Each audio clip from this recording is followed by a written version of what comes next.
Atos dos Apóstolos, capítulo 14. Em Icônio. A mesma coisa aconteceu na cidade de Icônio. Paulo e Barnabé entraram na sinagoga e falaram de tal maneira que muitos judeus e não-judeus creram. Mas os judeus que não creram atiçaram os não-judeus contra os cristãos. Os apóstolos ficaram muito tempo em Icônio, falando com coragem a respeito do Senhor Jesus. E o Senhor mostrava que a mensagem deles sobre a sua graça era verdadeira, pois ele dava a eles o poder de fazer milagres e maravilhas. Os moradores da cidade estavam divididos. Alguns apoiavam os judeus e outros eram a favor dos apóstolos. Então os não-judeus e os judeus, juntos com os seus chefes, resolveram maltratar os apóstolos e matá-los a pedradas. Quando Paulo e Barnabé souberam disso, fugiram para Listra e Derbe, cidades do distrito da Licaônia, e para as regiões vizinhas, e ali anunciaram o Evangelho. Em Listra e Derbe. Na cidade de Listra havia um homem que estava sempre sentado porque era aleijado dos pés. Ele havia nascido aleijado e nunca tinha andado. Esse homem ouviu as palavras de Paulo e Paulo viu que ele cria que podia ser curado.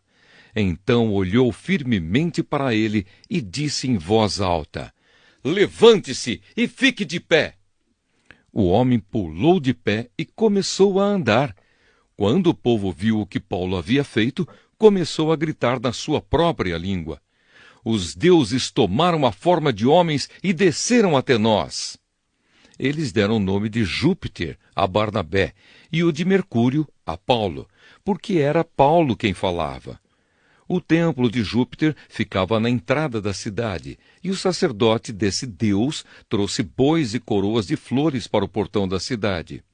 Ele e o povo queriam matar os animais numa cerimônia religiosa e oferecê-los em sacrifício a Barnabé e a Paulo. Quando os dois apóstolos souberam disso, rasgaram as suas roupas, correram para o meio da multidão e gritaram: "Amigos, por que vocês estão fazendo isso? Nós somos apenas seres humanos como vocês. Estamos aqui anunciando o Evangelho a vocês para que abandonem essas coisas que não servem para nada. Convertam-se ao Deus vivo que fez o céu, a terra, o mar e tudo o que existe neles. No passado, Deus deixou que todos os povos andassem nos seus próprios caminhos, mas Deus sempre mostra quem Ele é por meio das coisas boas que faz. É Ele quem manda as chuvas do céu e as colheitas no tempo certo. É Ele quem dá também alimento para vocês e enche o coração de vocês de alegria." Mesmo depois de terem dito isso, os apóstolos tiveram muita dificuldade para evitar que o povo matasse os animais em sacrifício a eles. Alguns judeus que tinham vindo das cidades de Antioquia e de Icônio conseguiram o apoio da multidão. Apedrejaram Paulo e o arrastaram para fora da cidade porque pensavam que ele tinha morrido. Mas quando os cristãos se ajuntaram em volta dele, ele se levantou e entrou na cidade de novo. E no dia seguinte, Paulo e Barnabé partiram para a cidade de Derbe. A volta para Antioquia da Síria. Paulo e Barnabé anunciaram o Evangelho em Derbe, e muitos moradores daquela cidade se tornaram seguidores de Jesus. Depois voltaram para as cidades de Listra, Icônio e Antioquia da Psídia. Eles animavam os cristãos e lhes davam coragem para ficarem firmes na fé. E também ensinavam que era preciso passar por muitos sofrimentos para poder entrar no reino de Deus. Em cada igreja, os apóstolos escolhiam presbíteros.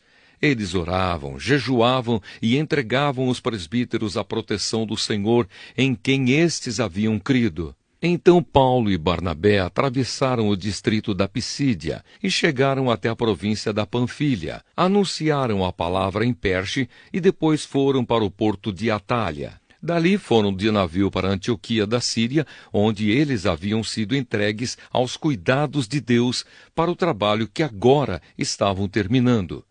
Quando chegaram lá, reuniram as pessoas da igreja e contaram tudo o que Deus havia feito por meio deles. e contaram como ele tinha aberto o caminho para que os não-judeus também crescem. E ficaram muito tempo ali com os seguidores de Jesus.